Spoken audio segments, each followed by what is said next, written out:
Hola, hola. Vamos a dar una clase introductoria rápida de Linux, ¿ok? Bien básica. Vamos a hablar de los tres componentes principales del sistema operativo donde parte todo lo que es Unix y Linux. En este caso vamos a enfocarnos en Linux. Entonces voy a utilizar esta figurita que está acá y vamos a utilizarla tres veces, ¿ok? Entonces, cada una de estas que voy a usar, vamos a ponerle un poquito de más tamaño. Y a esta madre otro poquito más de tamaño.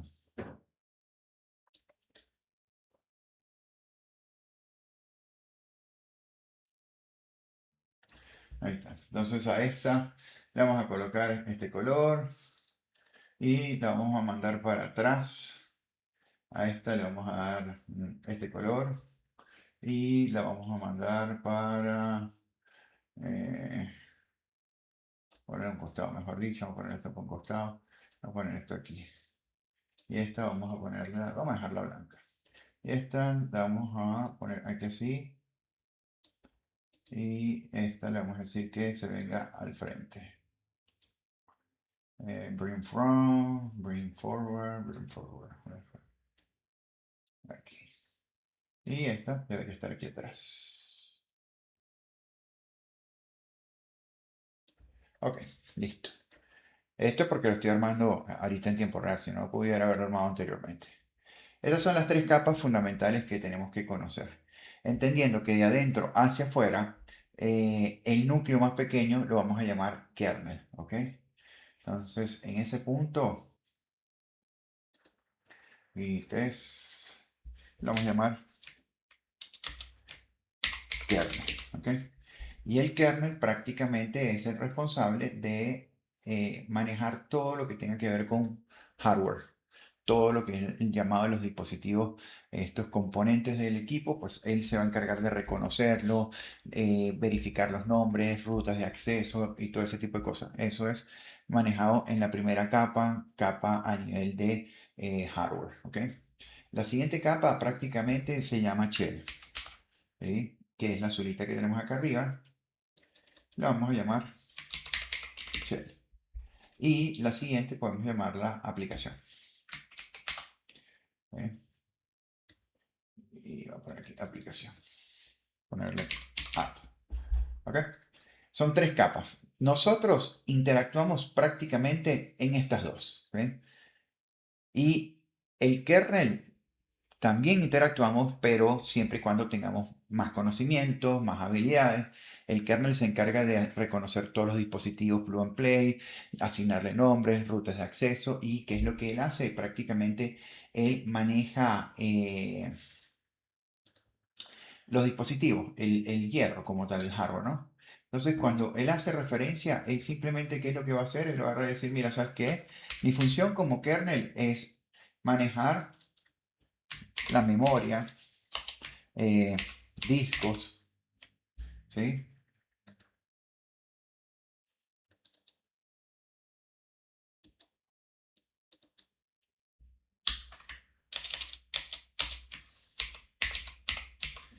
Eh, tarjetas de red, eh, sonido, I/O, ¿ok? Eso es lo que él maneja como tal el kernel, hardware. Y eso lo hace a través de unos archivos directorios que luego más adelante los voy a ir explicando, pero ahorita para que entendamos que el kernel se encarga de manejar esos componentes físicos. Nosotros, como usuarios o como administradores, entramos en esta capa, ¿sí?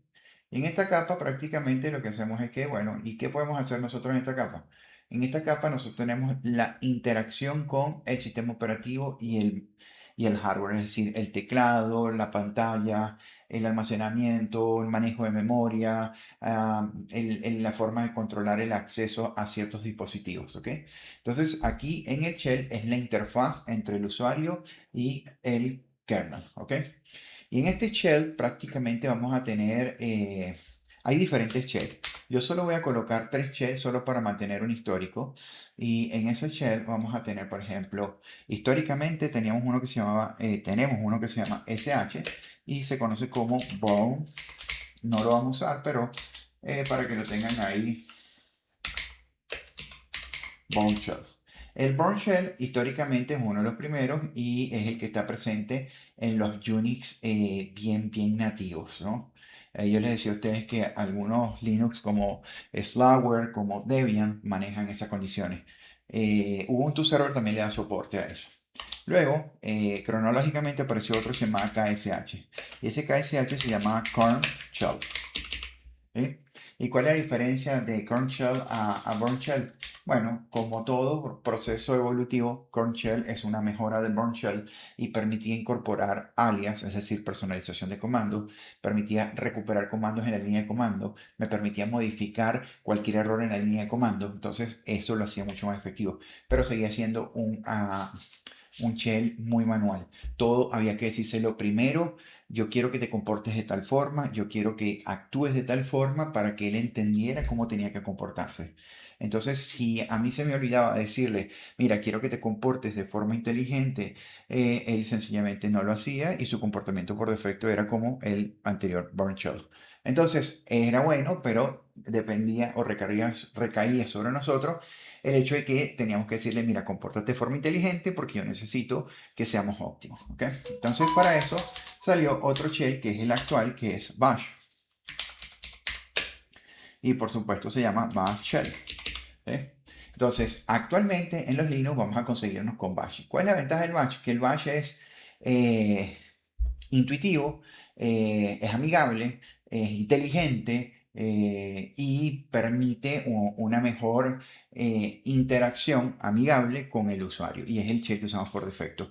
El shell que usamos por defecto, entonces ya se comporta de forma inteligente, ya almacena comandos, me permite modificar los comandos, me permite personalizar los comandos. ¿Ok? Entonces, para que nosotros tengamos acceso al sistema operativo, siempre tenemos que tener un shell. Y el shell por defecto es Bash, ¿ok? Esta tercera línea que está aquí. Y a nivel de aplicación, pues evidentemente ya tenemos aplicaciones como el navegador, como el browser, como herramientas que podemos utilizar para poder interactuar con el sistema operativo. ¿Sí? Un ejemplo de esto podría ser, no sé, lo que comúnmente usamos, que sería cuando queremos, no sé, hacer home banking, que uno dice, bueno, ok, desde de un equipo de estos, anteriormente cuando hablamos de servidores, no hacía home banking desde un servidor, ¿no? Pero ahora Linux puede estar en un PC gamer, en un PC personal, entonces tú podrías utilizar aplicaciones que no necesariamente tenían que ver con la administración de un servidor, ¿no? De repente, un browser, ¿sí? Para hacer tareas como home banking. Eh, Cualquier otra aplicación, una aplicación que hayamos descargado para, no sé, por ejemplo, un videojuego. ¿Sí?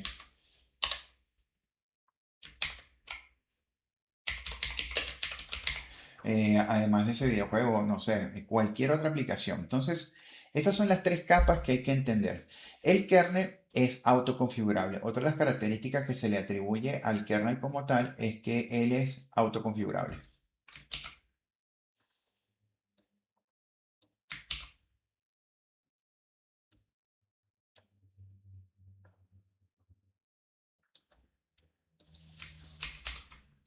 En Unix, anteriormente, no era autoconfigurable y muchas cosas había que hacerlo manualmente.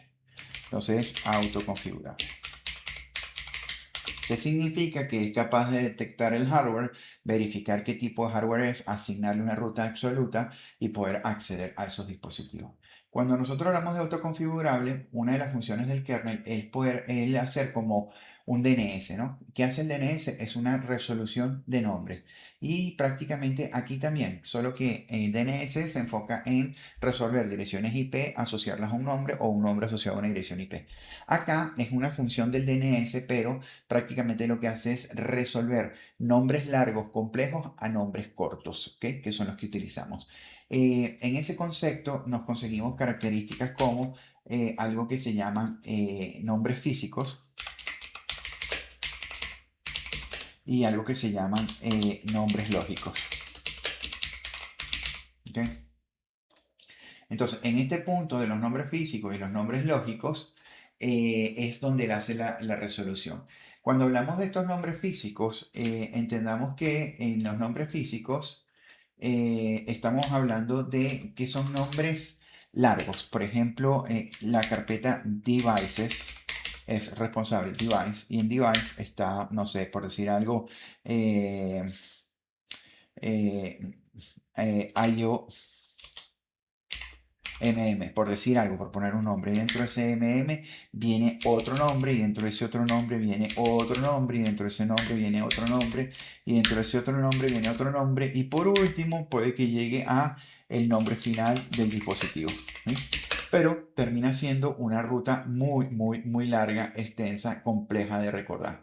Entonces, ¿qué es lo que hace? Bueno, él hace una resolución de nombre y dice, bueno, ¿sabes qué? Los nombres físicos sí, los utiliza el kernel, pero los nombres lógicos los utiliza el administrador, nosotros, usuarios finales, administrador.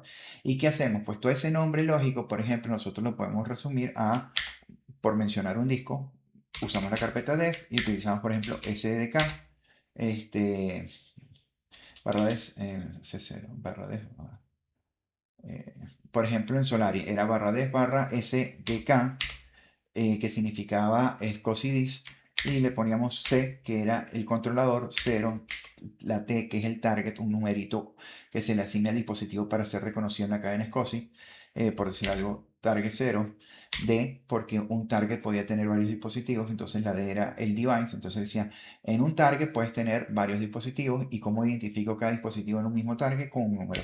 Entonces le estoy diciendo, el que tenga en el controlador 0, en el target 0, con el dispositivo 0, y también tenía algo que se llamaba S. Y por ejemplo podíamos poner 0. Yo ahorita coloqué 0 en todos por mantener uniformidad, pero esos números pueden cambiar.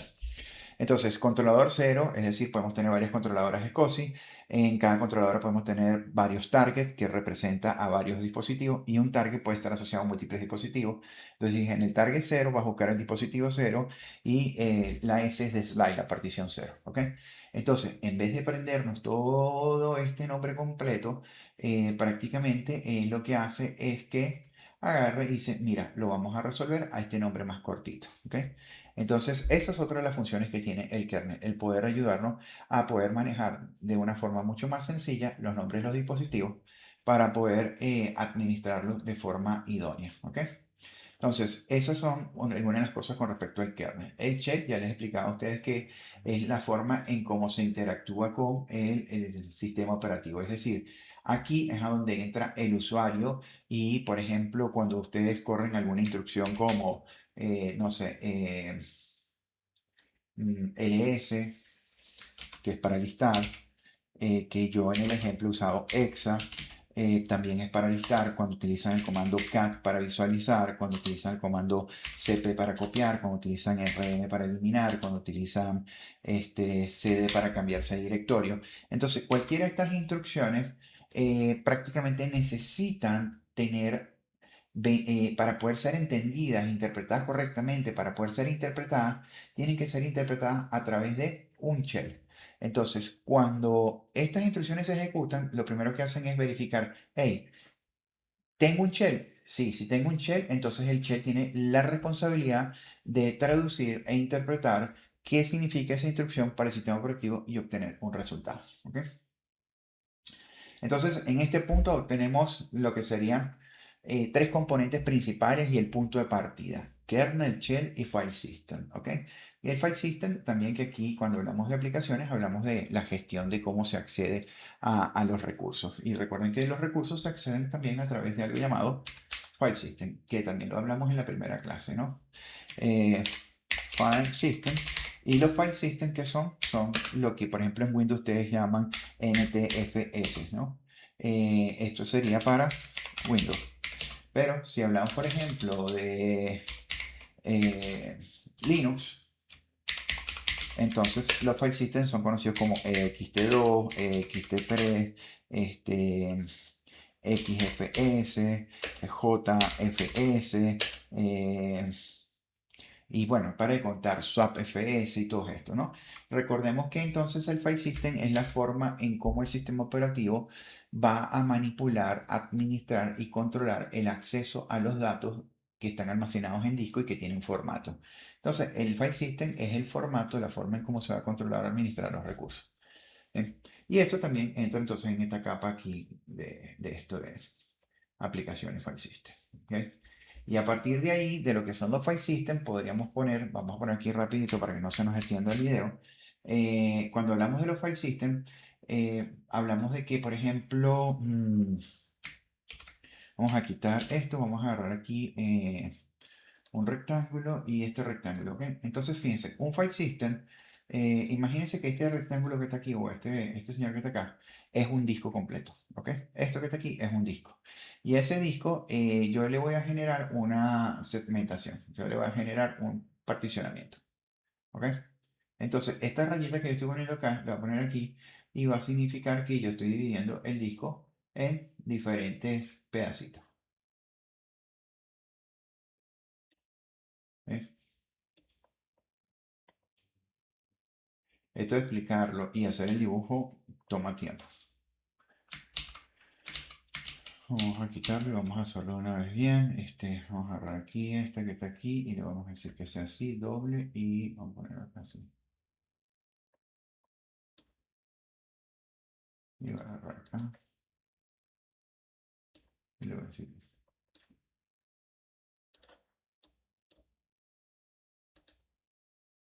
y quiero este. Bueno, esto de dibujar así, bueno, voy a agarrar este, pues a ver si, pero está generando diagonal. Vamos a usar así, pues. Y claro, tiene letras control C, vamos a poner esta que tiene una sola letra. Oh, no quiero que salga la cosa rápido. Entonces ahí tenemos una partición. ¿Ves? Esto mismo, si yo agarro y lo duplico y lo pongo ahora acá, tengo otra partición. Y si están viendo, prácticamente según este dibujo, yo tengo tres particiones. Una, dos y tres particiones. ¿Ok? Cada una de estas particiones va a tener un número. ¿Ok? Entonces, por ejemplo, podemos partir, en el caso de Linux, se parte en el 1. ¿Sí? Y yo de ese 1, pues agarro y genero, entonces también aquí, y le digo que ahora en vez de ser 1, va a ser 2. Esa es la partición 2. Y si yo le digo acá esta, que quiero acá, esta va a ser la partición 3, ¿ok? Y si observamos, como que la partición 3 es la más grande, ¿no? Según nuestra distribución.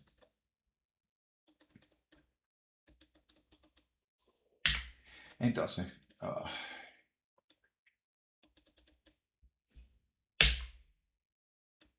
3. Entonces, entendamos que toda la unidad es el disco y estos son las particiones, ¿ok? Entonces, cuando nosotros hablábamos de file system, necesitamos un disco. Y ese disco necesita tener, puede ser el disco completo o puede ser el disco fragmentado. Entendiendo que cuando hablo de fragmentación, hablo de una partición. Entendamos que hay conceptos muy distintos, ¿sí? Por ejemplo, hablar de una partición o slide prácticamente es reserva de espacio,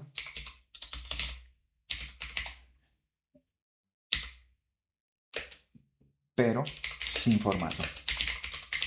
Entonces, si no tengo formato, yo tengo reservado el espacio en el disco, pero no puedo almacenar información. Porque normalmente para almacenar información se necesita que tenga asociado un formato. Y cuando nosotros a eso le pasamos entonces un formato, él pasa de ser una partición a ser entonces un file system. Entonces, cuando él pasa, ¿por qué pasa a ser un file system? Porque hemos decidido asociarle un formato. Y ese formato normalmente vamos a encontrarnos, por decir algo, un ext4 muy frecuente en Linux, ¿ok? Entonces, ¿qué hace esto? Pues es la misma reserva de espacio, pero ahora tiene un formato. ¿Y esto qué implica? Cuando hablamos de que tiene un formato, fíjense que yo vuelvo a agarrar aquí otro que está acá, este que está aquí, pero ahora lo voy a hacer que sea como horizontal. Bueno, esto no me está sirviendo mucho. Vamos a tener que agarrar este que está aquí. Y vamos a decirle, mira, ok, yo quiero este que está acá y lo quiero aquí en formato horizontal. Y ya les voy a explicar por qué. En este punto, un file system tiene algo que se llama bloques de data.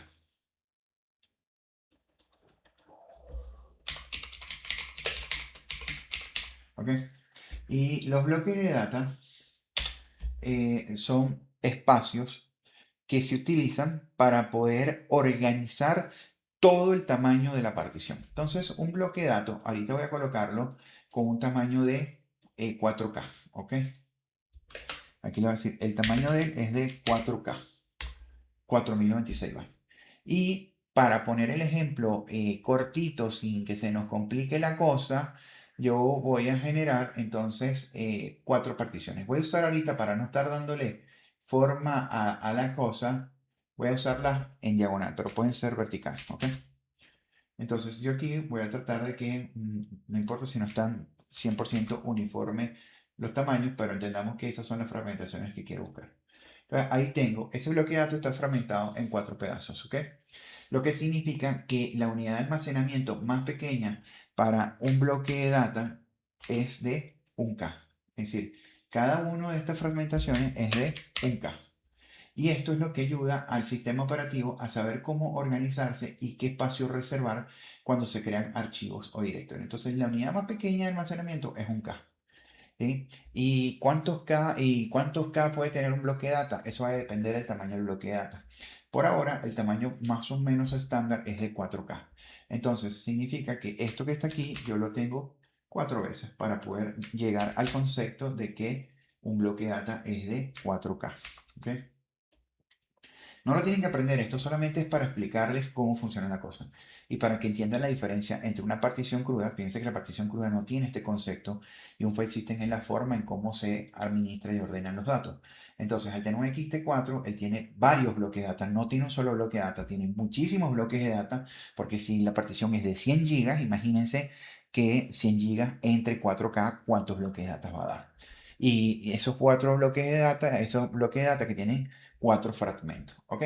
Entonces todo esto es así más o menos lo que es un file system. Resulta que él, para poder organizar eso, también trabaja con algo que se llama eh, eh, eh, bloques. Después los bloques vienen cilindros. Después los cilindros vienen los grupos de cilindros. Y después de los grupos de cilindros, ya no sé qué pasa cuando escribo que grupos de cilindros. Y después de los grupos de cilindros vienen eh, los bloques de data. Esa es la forma como se conforman. ¿Ok? Entonces, basado en esto, entendamos que en un principio los bloques de data, el sector más es conocido como, y aquí no serían sectores, sino serían, perdón, el concepto realmente es sector. ¿Ok? Y un sector tiene un tamaño de 512 bytes. Y los cilindros se conforman a partir de la suma de sectores. ¿Ok? Y los...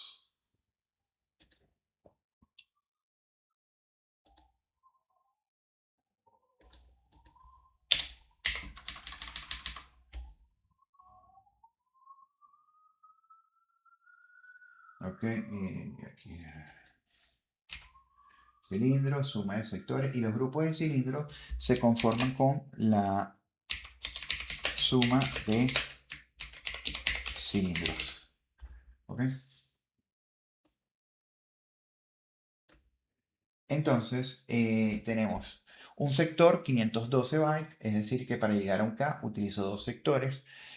Los cilindros se conforman con la sumatoria de sectores y los grupos de cilindros se conforman con la sumatoria de cilindros. ¿Ok? Esto lo podemos ver tan sencillo como que si agarramos este señor que está aquí y lo ponemos acá, le decimos que no queremos que tenga relleno. ¿Sí? Y a este señor le voy a decir control C, control V, control V, control V. Entonces, ¿qué hago? Yo a este señor que está acá lo voy a disminuir un poquito. Ahorita los voy a hacer un poquito más drásticos para que podamos verlo, pero es prácticamente esto.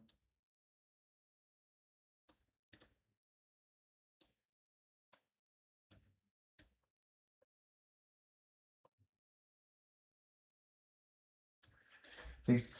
Entonces, entendamos que grupos de cilindros, eh, aquí, a lo largo de esto, véanlo como una pista de esos CDs de acetato anteriormente, que poníamos la aguja del reproductor y él iba por pista, iba saltando la pista. Bueno, entonces prácticamente el disco es así, tiene una serie de pistas y estas pistas conforman a los cilindros conforman, las pistas se conforman por sectores y cada pista va generando la circunferencia, esta circunferencia va generando la sumatoria de grupos de cilindros.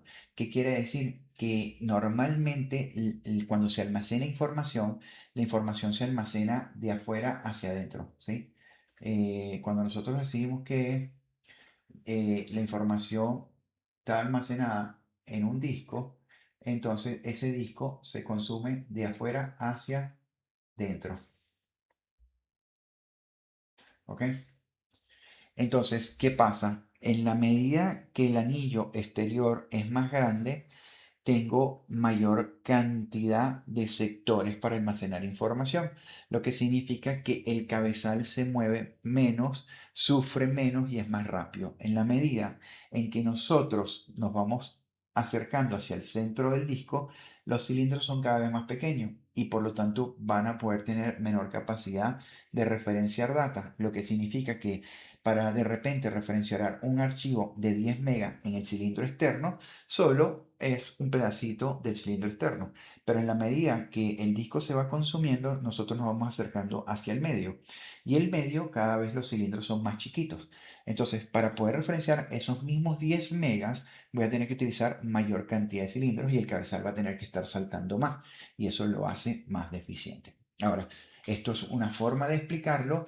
Los discos han tenido una evolución, van mejorando, pero evidentemente ese es el concepto y lo vemos cada vez que nuestros discos están más llenos, sufren más y toma más tiempo la respuesta para ubicar otra vez la respuesta. ¿Ok?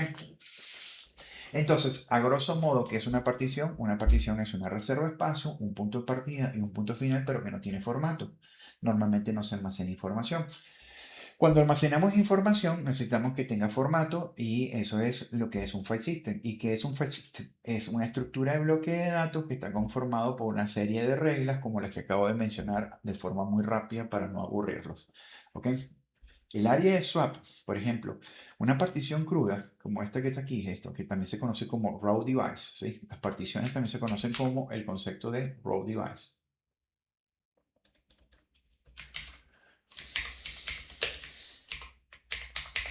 ¿Ok? Entonces, ese raw device prácticamente lo que es una partición cruda, es una partición que no tiene formato, tiene simplemente una reserva de espacio.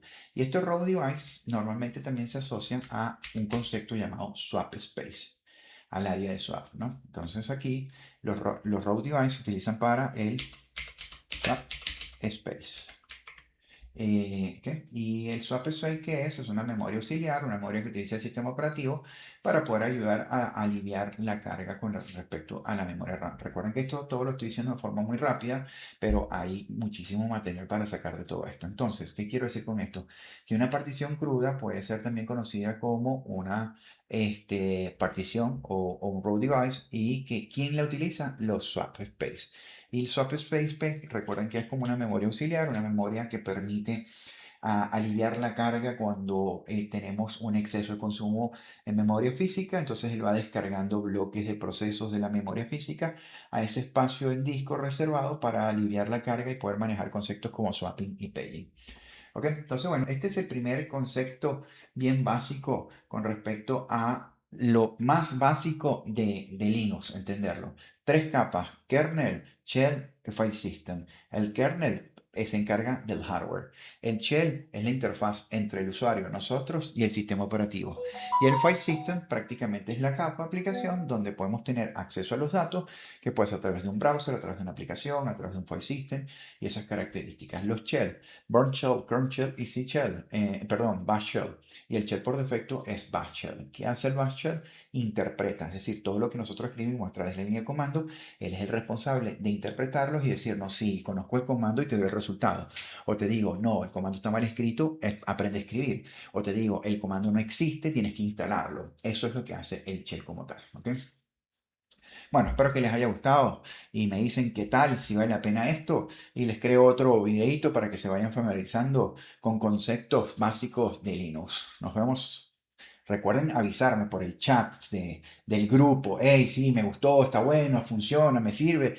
¿Ok? O sencillamente no. ¿Sí?